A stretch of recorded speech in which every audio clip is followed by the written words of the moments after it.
Hi everyone, it's Michael, and it's time for the August 2019 Orchid Collection update. I am so pleased to tell you that this month was a beautiful and very constructive month for all of my orchids, and I think a lot of that has to do with my discovery regarding properly cleaning your growing medium. Now, if you haven't seen that video, I will link it below, but I discovered that by virtue of not properly leaching my leca or hydroton at the onset of potting my orchids, that they just were not set up for success from the onset. So having made that discovery, it implied one big change in my watering system. So rather than doing what I have been doing, which is flushing once to twice a month using reverse osmosis water, I am now using blue painter's tape to cover the drainage holes of my semi-hydroponic containers, filling it with reverse osmosis water, and allowing it to soak for a period of about an hour. And by virtue of doing that, it really allows any accumulated minerals, any salts to kind of dissolve, resolve, and get flushed out. And it is so bizarre. I thought it was going to take longer to see a return on investment through that process, but the plants are responding quite instantaneously to that approach. So I'm just really pleased. They seem happy, they seem healthy, and that makes me feel very happy. So having said all that, let's just go ahead and jump in and start looking at the plants. I want to show you what's happening that's new, different, and interesting with my plants this month. All right, my friends, starting with number 3 in the collection, we're going to look at my Wilsonara Aloha Sparks. Now, this one you may remember was divided improperly. It struggled really badly. I got it repotted with improperly cleansed leca, and then I also did slow release fertilizer with it. So it had a lot of the odds stacked against it. But now it is recovering so beautifully, and ever since I started soaking it in the manner that I described earlier, look at how quickly this has accelerated. It's put down this new growth. Look at the beautiful root system it's putting out and how quickly that root system is beginning to circle the container. I don't know if you can see it, but do you see that fresh white root moving through?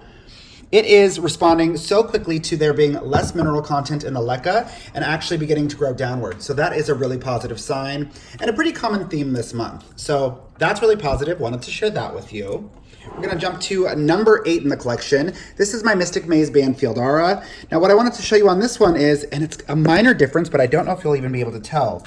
Do you see the difference in coloration on the roots here? So these are the old roots, and then these are the new roots.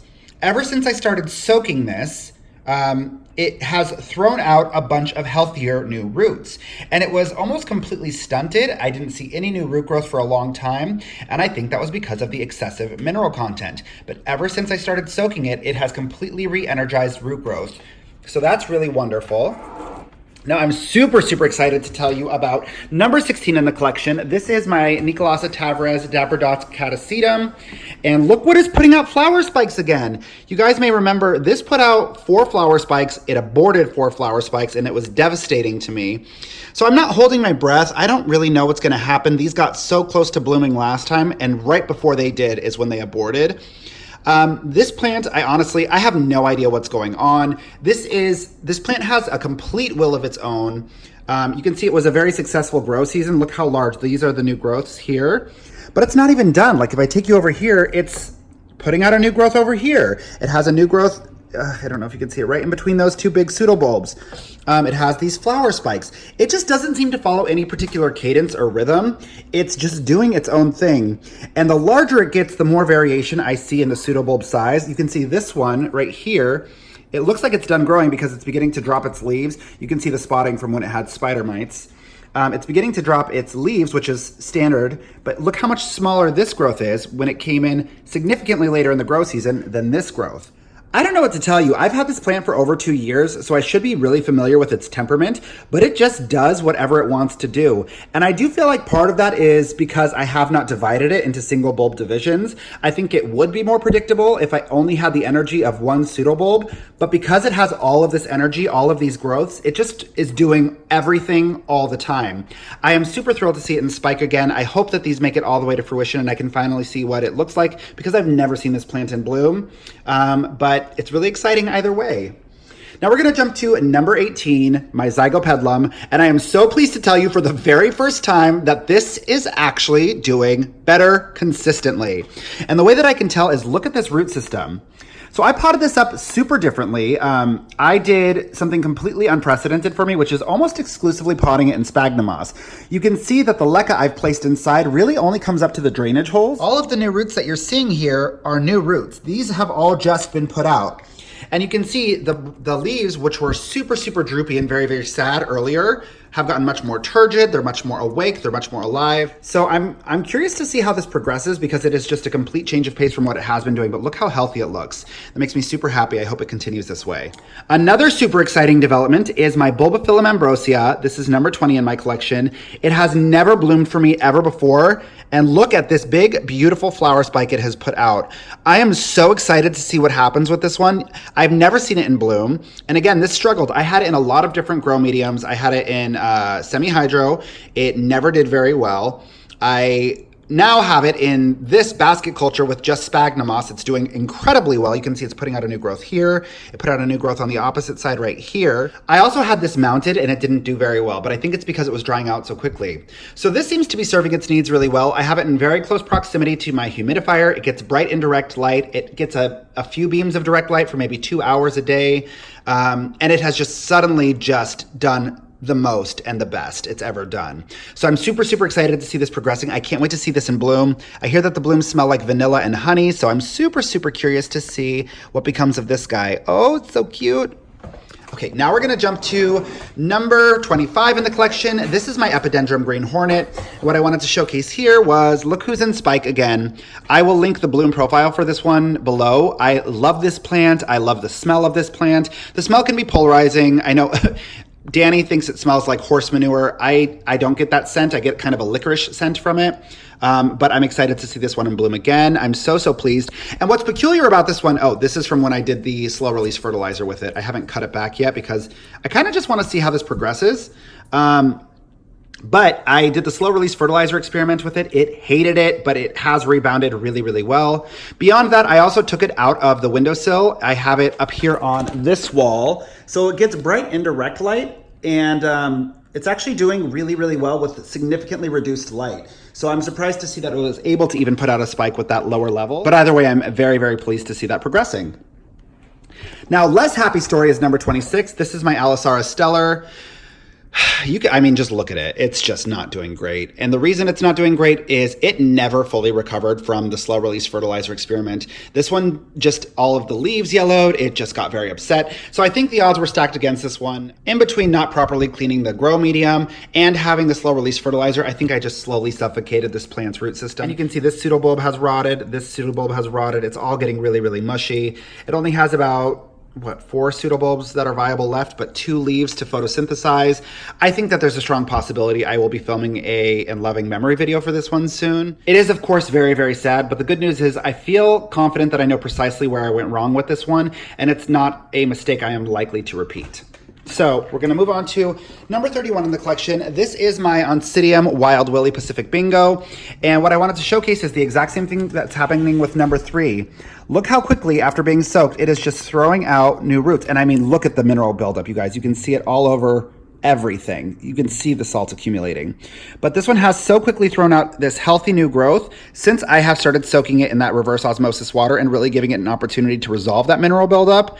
You can even see, similar to number 8, you can see the fresh root system being initiated inside the container ever since I've been doing that. So I do believe it's created a much more constructive grow environment. You can see, look at all those little new green roots at the base. It is really starting to rebound, and that makes me super happy. Also on the rebound, so thrilled, this is number 33. This is my Dendrobium tangerinum. I thought for sure this one was a goner, but look at how well it's doing. Fresh grow medium, properly cleansed grow medium, getting soaked now, and it's just putting out a beautiful root system. And for the first time in the entire time I've had it, it has 2 new growths coming in. Let me see if I can find it. Do you see that second one coming in right at the base? So lovely, so exciting. So I think that if I continue just soaking this as I have with that reverse osmosis water, giving it a chance to really allow the mineral content to fully resolve, I do think it'll get a lot better. So I'm super pleased about that. Now moving to number 36, this is my Fred Clarkiara SVO Black Pearl. Look at all the sap it's creating. It is just super happy. It is loving its life. It is growing really, really quickly. This one always grows staggered much later than my other Catasetum. I'm trying to get them to sync up so I can give them the same care and simplify for myself, but they just insist on being on their own cycles, so I'm just gonna allow it. But this one's doing really, really well. This one, the flower spikes aborted last year because I unfortunately had to treat it for spider mites. And then in the process, I killed the flower spikes with it. So I never got to see it in bloom. So I'm curious to see how this progresses this year. Again, I'm not holding my breath. It has the liability to go sideways really quickly, but it seems to be doing really well at this moment. I'm very pleased at how big. Gosh, these just grow so fast and so big so quickly. Like, look how big these leaves are. It's like the palm of my hand. Crazy.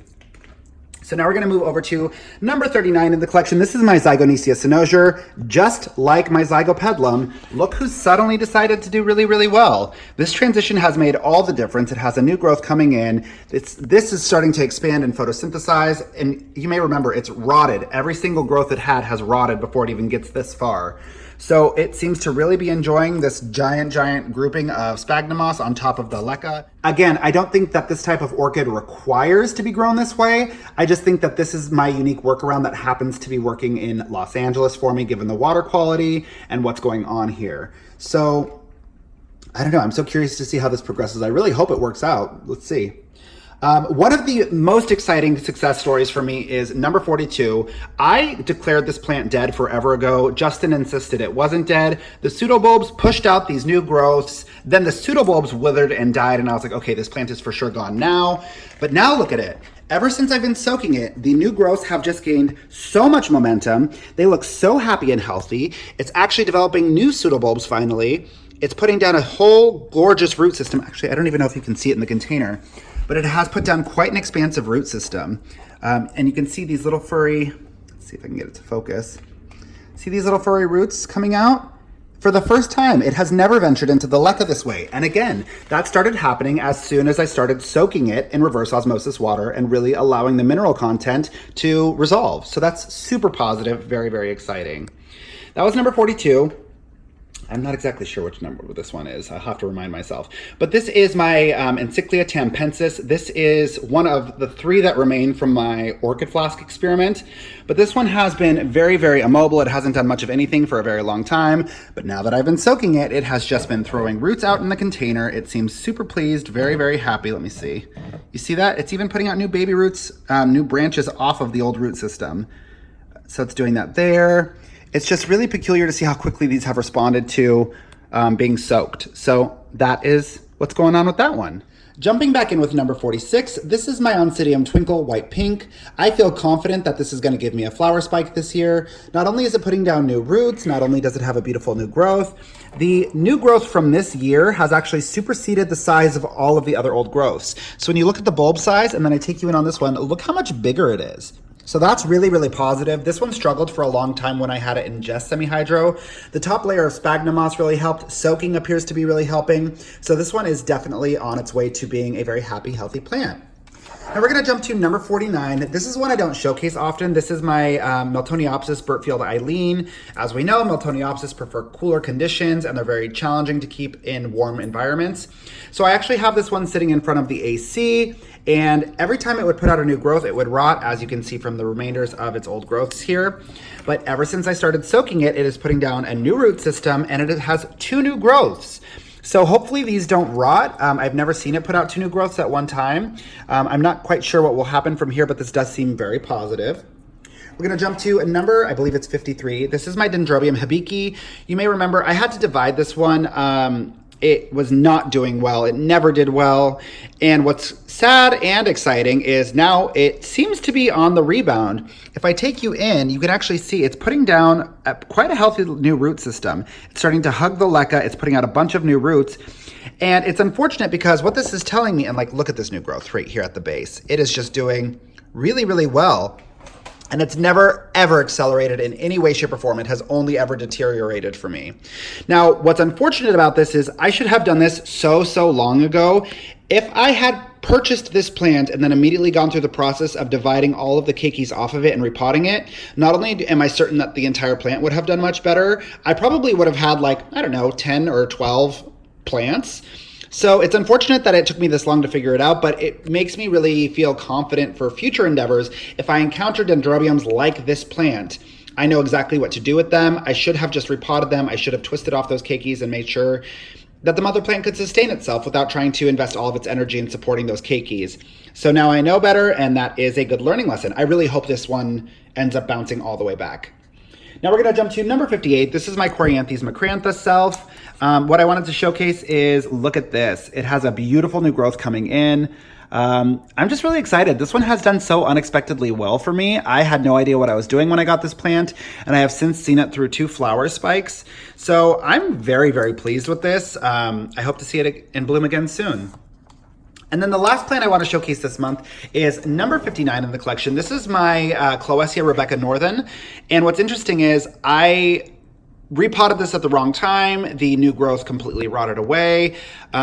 And now it has completely put out another new growth after getting it repotted. I definitely overflowed the nutrient solution. I was doing too much with the slow release fertilizer and not properly cleaning the grow medium, but it is bouncing back quickly. You can still see the remnants of all of that buildup. I don't know if I should just spray this down or something.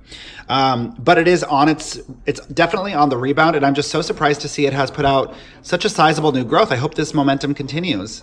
And with that, that's pretty much it. Thank you so much, as always, for choosing to spend your time with me. If you have any questions, concerns, or feedback, go ahead and leave it in the comment section below. As always, I ask you to please support one another in the comment section because I am so seldom available to do so. Don't forget to click subscribe and have a beautiful rest of your day. Love you guys. Bye.